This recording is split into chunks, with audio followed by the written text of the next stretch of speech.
Welcome back. You are listening to the home of forbidden romances. Prepare yourself, because tonight's story will leave you breathless. Blood looks different on the pristine marble of a university hallway than it does on the gritty pavement of the underworld. It's brighter, starker, and impossible to ignore. The gunshot that shattered the morning silence was deafening, but not nearly as loud as the silence that followed when the barrel of the gun smoked in the hand of the most dangerous man in the city. I had asked for a shield, a simple escort to ensure I made it to my finals without my father's debt collectors snatching me off the street. I hadn't expected the devil himself to burn the world down just to walk me to class. But as I looked at the bodies of the men who had dared to grab my arm, and then up at the towering, impeccably dressed alpha wiping a speck of crimson from his cheek, I realized my mistake. I hadn't asked for protection. I had invited a predator into the sheep pen, and he was hungry. 3 months earlier, my life had been a series of calculated evasions. My name is Julian, and I was the unfortunate son of Marcus, the rat, Vane's former accountant. My father hadn't just stolen money. He had stolen from the Vane Syndicate, the ruling mafia family of the entire eastern seaboard. When my father fled the country, he left me behind as collateral, assuming his old boss, Cassius Vane, wouldn't waste time on a 20-year-old Omega art student. He was wrong, but he was also right in a way that curdled my blood. Cassius didn't kill me. He didn't even lock me in a dungeon. He simply watched. It was a psychological torture far worse than physical pain. I would see his black sedan parked outside the coffee shop where I worked. I would feel the weight of his gaze from the VIP balcony at the gallery where I interned. He was a phantom, a specter of death hovering over my shoulder, waiting for me to slip up. Then came the heat. It was unexpected, induced by stress and the sheer phenomenal pressure of being hunted. I had barricaded myself in my crumbling apartment, drowning in fever, when the door was kicked in. It wasn't Cassius. It was a rival gang, the Saltsevskaya Bratva, looking to leverage me against the Vanes. They dragged me out, delirious and slick with heat, into the rainy alleyway. I remember the smell of wet asphalt and the terrifying stench of sour beta sweat. I remember praying for death. And then, the air changed. It wasn't a smell, it was a force of gravity. The scent of burnt cedar, gunpowder, and high-altitude frost slammed into the alley. The Russians froze. Cassius Vane stepped out of the shadows. He was a monolith of a man, 6'4" of pure alpha aggression wrapped in a 3-piece charcoal suit. He didn't speak. He simply raised a suppressed pistol and executed 3 men in 2 seconds. The movements were fluid, efficient, boring to him. When the last body hit the wet pavement, Cassius turned to me. My vision was swimming. The heat was tearing through my rationality, demanding a mate, demanding protection. "You're messy, Julian," he had said, his voice a low rumble that vibrated in my chest. He holstered his weapon and walked over, crouching down to inspect me. I should have scrambled away. I should have screamed. Instead, my traitorous biology recognized the apex predator. I whined, a pathetic, high-pitched sound that shamed me. Cassius tilted his head. His eyes were the color of steel, cold and unyielding. "Your father owes me 5 million. You're worth perhaps a fraction of that." He reached out, his leather-gloved hand gripping my chin. "But you smell like something that belongs to me." That night was a blur of violence and pleasure that I still couldn't reconcile in my head. He took me back to his penthouse, the Vane stronghold. He claimed me not out of love, but out of possession. He bit the juncture of my neck, not deep enough to form a permanent bond, but hard enough to leave a bruise that lasted for weeks. He sated the heat with a ruthless efficiency, his dominance absolute. And then, come morning, he was gone. I was returned to my apartment with a new security system and a message: "Do not leave the city." I tried to go back to normal. I tried to pretend I wasn't dreaming of cedar and gunpowder. I tried to pretend I wasn't touching my flat stomach in the middle of the night, feeling a strange, new spark of life. The test confirmed it 6 weeks later. Pregnant. An Omega male pregnancy was rare, high risk, and sacred in our society, but for someone in my position, the son of a traitor, carrying the bastard heir of a Mafia don, it was a death sentence. If the syndicate found out, they might take the baby and kill me. If the syndicate's enemies found out, they would kill us both to hurt Cassius. So I hid it. I wore oversized hoodies. I avoided the doctor. I focused on my final semester at the university, desperate to finish my degree before I had to disappear. But the city has eyes. The threats started arriving in my locker. Dead rats. Photos of me walking to class with red targets drawn on my forehead. My father's old enemies were circling closer, sensing weakness. I was 7 months along when I reached my breaking point. I was walking home from a late lecture, the winter wind biting through my coat. I felt a car trailing me. A heavy, black SUV. Not Cassius. This engine sounded different, rattling and aggressive. I ducked into a convenience store, my heart hammering against my ribs. I could feel the baby kicking, a frantic fluttering that mirrored my own panic. I had no money for a bodyguard. I had no family. I pulled out my phone. My thumb hovered over the contact labeled simply, M. It was a gamble. A massive, stupid gamble. But my instincts screamed that the monster who fathered this child was the only thing scary enough to keep the other monsters away. I hit dial. It rang once. Speak, came the voice. Cold. Impatient. My voice cracked.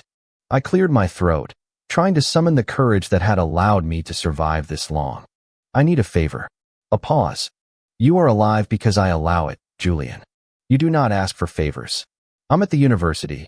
I rushed on, watching the black SUV circle the block through the store window. There are people following me. I can't get to my classes safely.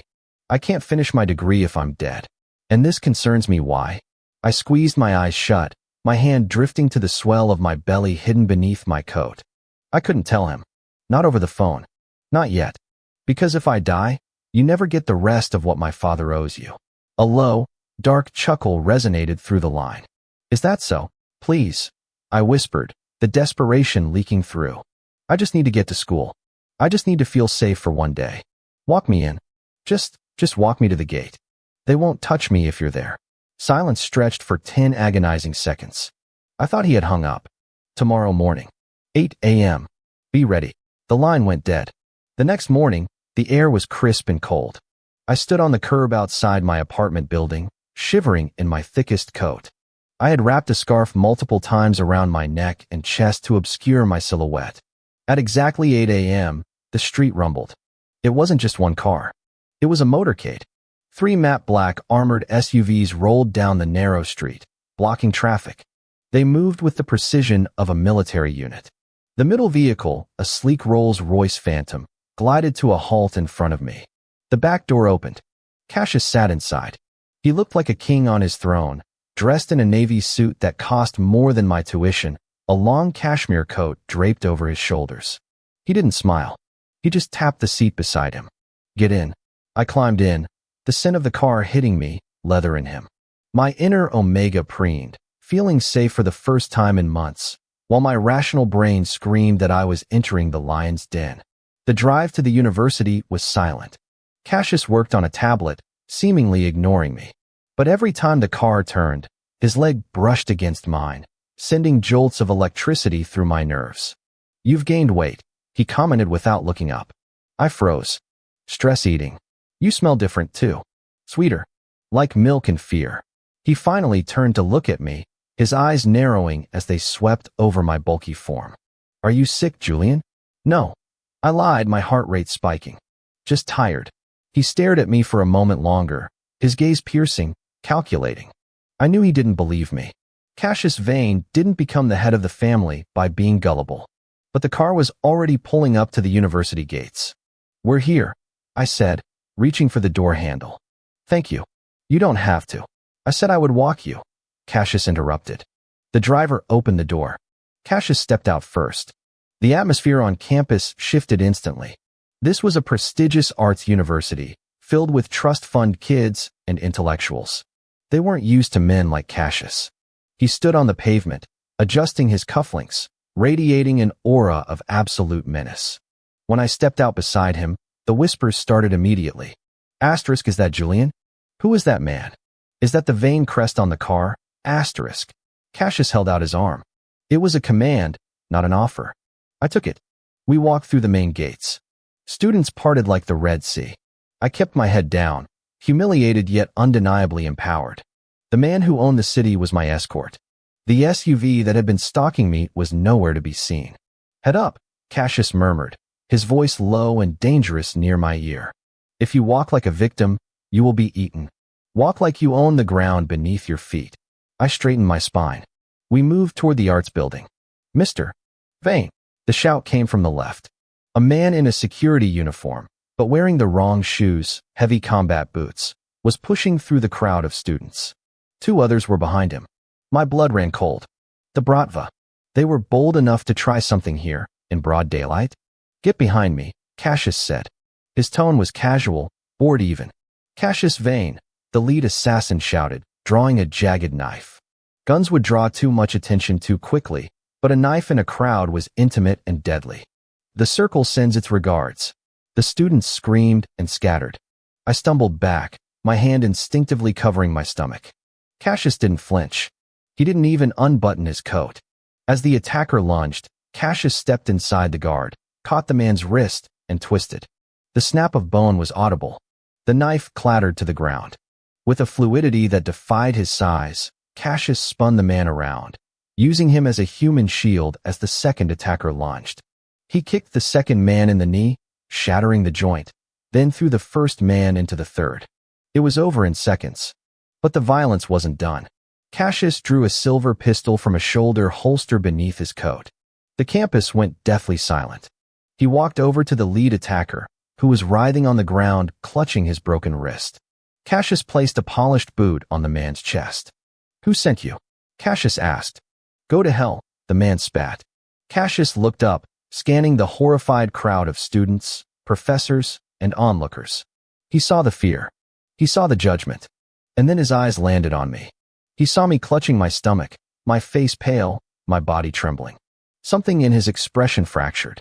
The cold, calculating mask cracked, revealing a burning, possessive rage. He looked back down at the assassin. You frightened him. Bang. He shot the man in the leg. Not a kill shot. A pain shot. The man screamed. You disrupted his education. Bang. Another shot to the other leg. Cassius, stop.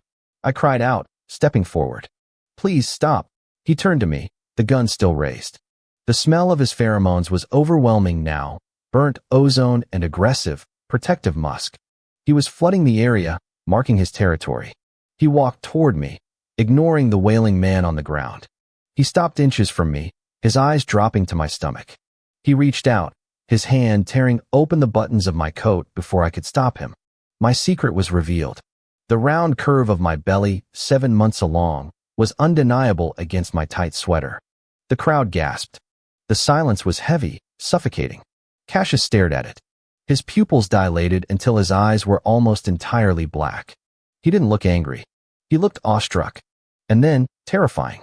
Mine, he whispered. I nodded, tears spilling over. Yes, yours. He looked at the unconscious assassins, then back at the university buildings, then at the students staring at us with wide eyes. They hunted you, he said, his voice dropping to a subsonic growl that made my knees weak. While you carried my air. They hunted you. I didn't want to tell you. I sobbed. I thought you'd kill me. Cassius holstered his gun. He grabbed my face with both hands, forcing me to look at him. You are my mate, Julian. You are the carrier of my legacy. Anyone who looks at you with anything other than reverence dies. Do you understand? He didn't wait for an answer. He turned to the crowd, his voice booming across the courtyard. Listen closely, he roared. This man is under the protection of the Vane Syndicate. This university is now under my protection. If he trips, if he is stressed, if a single hair on his head is disturbed, I will burn this institution to the ground and salt the earth. He turned to his men, who had rushed out of the SUVs to form a perimeter. Clean up this trash, he gestured to the assassins. And call the dean. I'm buying the board of directors. Today. He scooped me up into his arms, bridal style, as if I weighed nothing. We aren't staying for class, he stated, carrying me back toward the Rolls-Royce. But my finals. You passed, he said dryly. If the professors value their tenure, you passed. I buried my face in his neck, inhaling the scent of cedar and safety. The monster had come to school, and he had eaten everyone who tried to hurt me. The aftermath was exactly as subtle as a nuclear detonation. I was moved into the Vane estate that afternoon. A team of the country's best obstetricians was flown in. My apartment was emptied, My belongings transferred to the master suite, Cassius's room. But the real shift wasn't the luxury or the safety. It was Cassius himself. That night, after the adrenaline had faded, I sat on the edge of the massive four-poster bed, wearing one of his silk shirts. Cassius entered the room. He had showered, the scent of gunpowder washed away, leaving only the clean, masculine scent of alpha. He approached me slowly, like one approaches a startled deer. He knelt on the floor between my legs, the king of the underworld, on his knees. His large, scarred hands hovered over my stomach. "May I?" he asked. The man who took whatever he wanted was asking permission. I nodded. He rested his hands on the swell of my belly. As if on cue, the baby kicked. A strong, sharp jab against his palm. Cassius's breath hitched. He closed his eyes, his forehead resting against my stomach. I watched the tension drain from his massive shoulders. "I would have burned the city for you anyway," he murmured against the fabric of the shirt. "But for this, for him, I will build a fortress that even God cannot breach." He looked up at me, his eyes fierce and possessive. "Why didn't you tell me?" "I was afraid," I admitted. "My father was a traitor. I thought I was just a debt payment to you." Cassius stood up, towering over me, and cupped my cheek. "Your father was a rat. You are the only thing in this world that is pure. I didn't take you to settle a debt, Julian. I took you because from the moment I saw you, I knew my soul was tethered to yours." He kissed me then. It wasn't the rough, claiming kiss of our first night. It was slow, deep, and filled with a promise of eternal violence against anyone who dared to threaten us. "You will finish your degree," he said, pulling back slightly. "But you will do it with a ring on your finger and a legion of guards at your back. You asked for safety, little wolf. You have it." The next day, the news broke. The Vane Syndicate had acquired a majority stake in the university's endowment. The assassins' bodies were never found, but the Solntsevskaya Bratva abruptly withdrew from the city, their local operations liquidated overnight. I went back to school a week later. I didn't walk alone. I walked with my mate, my husband, the most feared man in the city, holding my hand. And when the students looked at us, they didn't see a victim and a monster. They saw the viper and his wolf, and they knew that to touch one was to be devoured by the other. And that is how the viper tamed the wolf, not with chains, but with a protection so fierce it set the world on fire. If you enjoyed seeing the Mafia boss destroy everything for his Omega, destroy that like button. And tell me in the comments, would you forgive a man who terrified you if he became your ultimate protector? I'll be reading your answers. Subscribe for the next chapter. Until then, prompt image. Prompt, masterpiece, best quality, high-res, 1.2. Korean manhwa style, semi-realistic, digital art. 2 men, BL, Yaoi, Omegaverse. Man 1. Tall alpha mafia boss, short black hair, sharp jawline, cold gray eyes, wearing navy blue Italian suit and long cashmere coat, holding a pistol in one hand, protective arm around Man 2, intense angry expression, Man 2. Young beautiful Omega, pregnant with visible baby bump under unbuttoned beige coat, soft brown hair, teary eyes, blushing, clutching his stomach, looking up at Man 1 with mix of fear and love. Background is university courtyard, autumn leaves, blurred crowd of students looking in shock, defeated assassins on the ground in background, cinematic lighting, dramatic atmosphere, depth of field.